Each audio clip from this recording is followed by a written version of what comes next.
Hello and welcome. आप देख रहे हैं हमारी खास पेशकश आईपीओ एक्सप्रेस, जहां पे हम आने वाले आईपीओस की बात करते हैं और जो आईपीओस खुले हुए हैं उन पे आपको क्या करना है। तो अब हम बात करेंगे तीन मेन बोर्ड आईपीओस की जो इस हफ्ते में खुल चुके हैं और बंद भी होने वाले हैं, और उनका रिस्पॉन्स कैसे रह सकता है, वो कंपनी क्या करती है, आपको उस आईपीओ में क्या करना चाहिए।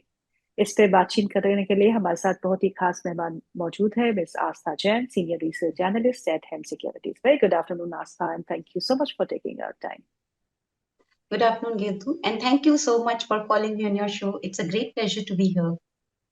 Pleasure is all ours. Aastha, आप बहुत बिजी है आजकल क्योंकि आईपीओस की तो लाइन लगी हुई है, और मेन बोर्ड के आईपीओस तीन जो है वो इस हफ्ते खुले भी है, और आने भी वाला है एक मेजर आईपीओ ऑफ जीएसडब्ल्यूसी में। Let's start with the IPO which is currently open.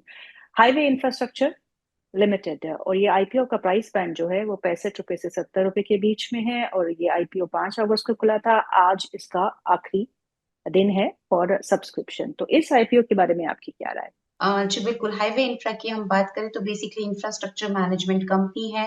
Toll collections, EPC और ये रियल एस्टेट में भी इनके वर्क प्रोफाइल है। अब अगर इस हम्म। कंपनी की बात करें तो मुझे लगता है कि जो प्राइसिंग पे ये लाए हैं वो भी एक ठीक ठाक प्राइसिंग लगती है। इसलिए हम्म। हमारे हिसाब से और फाइनेंशियल परफॉर्मेंस भी इनकी अच्छी है, क्योंकि अच्छी खासी ग्रोथ इन्होंने दिखाई है, मार्जिन प्रोफाइल भी ठीक लगता है। तो मेरे जी। हिसाब से इसमें सब्सक्राइब किया जाना चाहिए।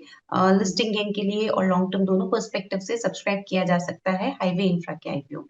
बिल्कुल, जो आपने लास्ट टाइम हमें आईपीओस बताए थे Aastha, the two IPOs, Shri Lotus Developers आपका नंबर 1 पे था, फिर एनएसडीएल आपका नंबर 2 पे था, and both had a very good listing premium. काफी अच्छा मिला और काफी अच्छा प्रदर्शन जो है दोनों ही स्टॉक्स पोस्ट लिस्टिंग दिखा रहे हैं इस समय। अ, लेकिन हाईवे इंफ्रास्ट्रक्चर पे आपने कहा कि सब्सक्राइब करना चाहिए listing gain. So what is the expectation, like how much of premium, और अभी जीएमपी क्या बोलता है? See, Gitu, we don't track GMP actually. So whatever okay. research I do, it is purely on the basis of fundamental. But still okay. हम लोग calculations पूरी करते हैं हमारा फाइनेंशियल मॉडलिंग करके कि इसका फेयर प्राइस क्या रहना चाहिए एक्सेट्रा।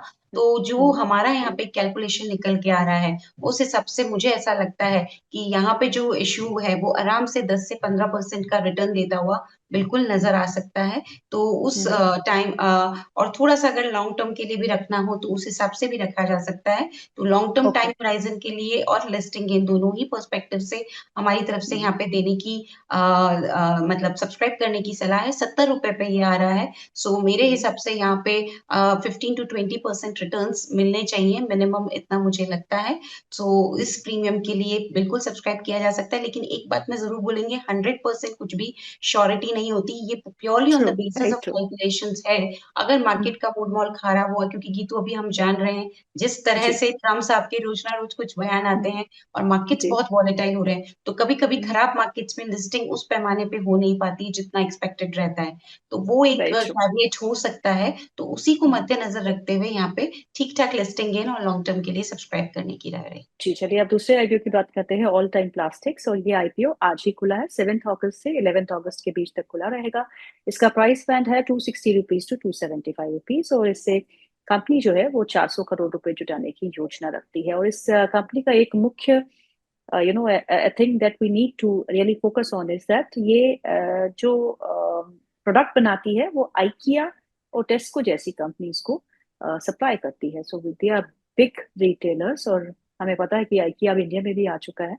तो Aastha, what is your take on All Time Plastics? देखिए, लास्ट 14 ईयर्स से ये कंपनी एग्जिस्ट करती है और बिल्कुल ये बी टू बी कंपनी है। तो इनका जो प्रोडक्ट्स जाते हैं वो आइकिया, एस्डा जैसे बड़े ब्रांड्स को जाते हैं। अच्छा खासा मार्केट शेयर भी इनके पास है। और मुझे ये कंपनी की फाइनेंशियल परफॉर्मेंस बेहद शानदार लगी। और इसमें जब मैंने इसका वैल्यूएशन देखा तो वैल्यूएशन भी मुझे बहुत अच्छा लगा।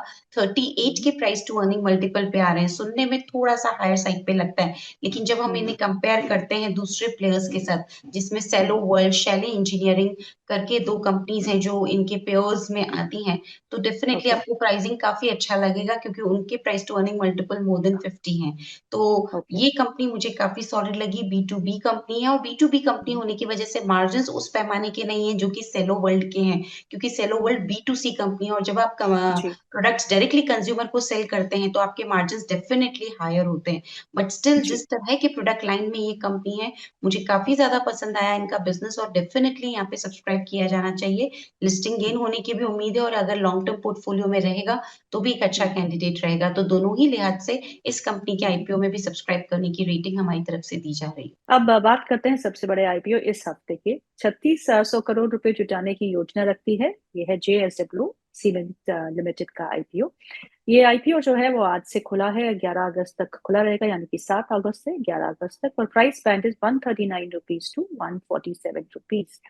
और कंपनी जो है वो रोड, इंफ्रा, ब्रिजेस, टोल्स सब में कामकाज करती है। तो आज था जेएसडब्ल्यू सीमेंट्स इस हफ्ते का सबसे बड़ा आईपीओ। जी, बिल्कुल। देखिए, जेएसडब्ल्यू सीमेंट की बात करें तो लगभग टॉप 3 सीमेंट कंपनी में ये आती है, अगर मैं इंस्टॉल्ड ग्राइंडिंग कैपेसिटी के टर्म्स पे देखूँ। अब अगर हम इनकी बात करें तो ग्रीनेस्ट सीमेंट प्रोड्यूसर ये कंपनी है, हाई ग्रोथ रेट इस कंपनी की है। लेकिन एक नेगेटिव जो मुझे लगा कि एफवाई 25 के फाइनेंशियल्स में लॉसेस कंपनी ने पोस्ट किए हैं। तो अभी भी ओके। इन्हें ब्रेकआउट आने में और यहाँ पे हम जिसे बोलते हैं टर्न आउट होने में थोड़ा-सा समय लगेगा क्योंकि लॉसेस एफवाई 25 में आए।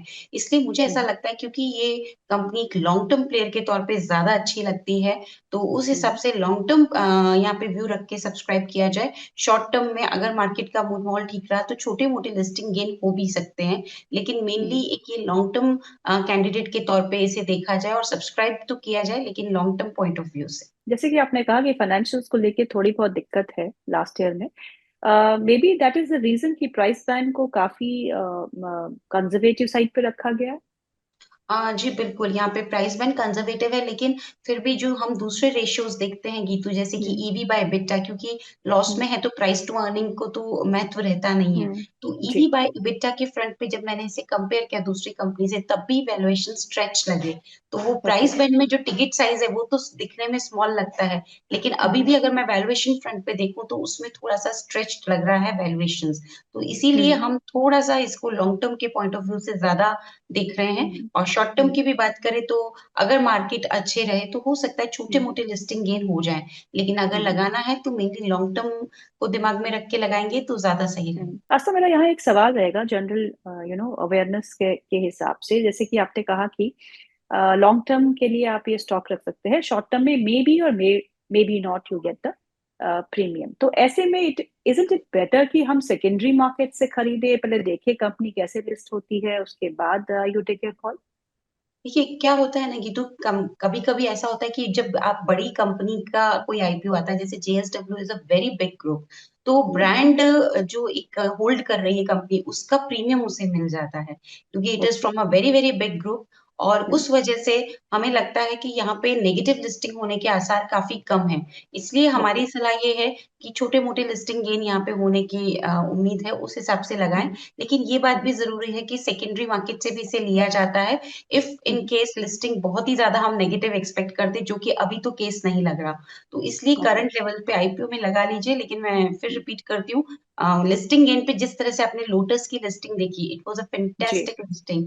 हमने या। आदित्य इन्फोटेक की लिस्टिंग देखी, फैंटास्टिक लिस्टिंग। उस तरह के लिस्टिंग गेन्स तो डेफिनिटली ये काउंटर में जनरेट नहीं होंगे। तो उतने बड़े-बड़े उम्मीदें ना रखते हुए इसमें एकदम छोटे-मोटे गेन या फिर लॉन्ग टर्म के लिए लगाएँ, तो ज़्यादा सही रहेगा क्योंकि एक्सपेक्टेशंस कम रहेगी। तो उस हिसाब से निराशा कम होती है।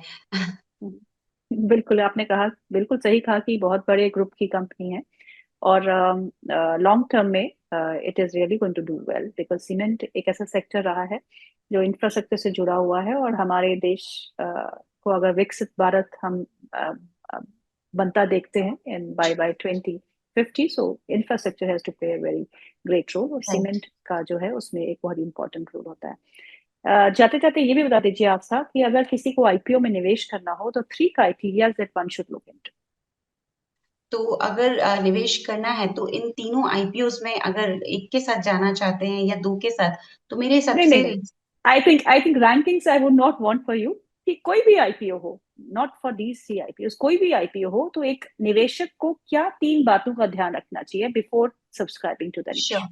बिल्कुल, सबसे पहले तो फाइनेंशियल्स मैं देखती हूँ और वही मैं सबसे निवेदन करूँगी कि फाइनेंशियल हुँ, परफॉर्मेंस ज़रूर देखें, क्योंकि हुँ, बहुत सारी चीज़ें तो फाइनेंशियल्स में ही रिफ्लेक्ट हो जाती है कि कंपनी किस तरह से काम कर रही है, ग्रोथ आ रही है हुँ, कि नहीं, लॉसेस में तो नहीं है। तो पहला हुँ, मेरा हमेशा ध्यान फाइनेंशियल्स पे जाता है और दूसरा ध्यान प्रमोटर्स के बैकग्राउंड पे जाता है। प्रमोटर्स ओके, किस तरह के हैं, क्योंकि कभी-कभी ऐसा होता है प्रमोटर पेडिग्री अगर बहुत स्ट्रॉन्ग है, जैसा कि हम हुँ, यहाँ जेएसडब्ल्यू के केस में भी देख रहे हैं, तो अगर हुँ, लॉसेस भी हैं, तो वो उस तरह का नेगेटिव रोल प्ले नहीं करते आईपीओ पे।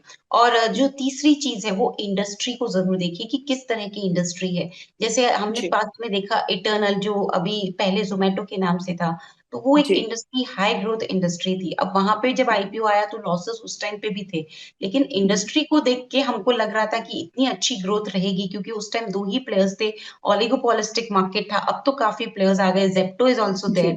नहीं तो पहले जी, ज़ोमैटो और स्विगी ये 2 ही प्लेयर्स थे। तो इंडस्ट्री में ये सब चीज़ें काफ़ी निकल के आती हैं कि कितने प्लेयर्स हैं, इंडस्ट्री किस तरह की है, ग्रोथ है कि नहीं इंडस्ट्री में, साइज़ हुँ, कितना बड़ा है, तो फिर मैं हुँ, तीसरी इम्पोर्टेंस इंडस्ट्री को ज़रूर देती हूँ। तो ये 3 हुँ, चीज़ें हैं जिसको आप हमेशा ध्यान रखें और डेफ़िनिटली कंपनी का खुद का बिज़नेस तो इम्पोर्टेंट रहता ही है, वो फाइनेंशियल्स के साथ आ जाता है कि बिज़नेस हुँ। कैसा है, तो वो फाइनेंशियल परफ़ॉर्मेंस में रिफ्लेक्ट होता ही है। जी, आपका बहुत-बहुत शुक्रिया आज प्रोग्राम में शामिल होने के लिए। Thank you so much for your time. धन्यवाद।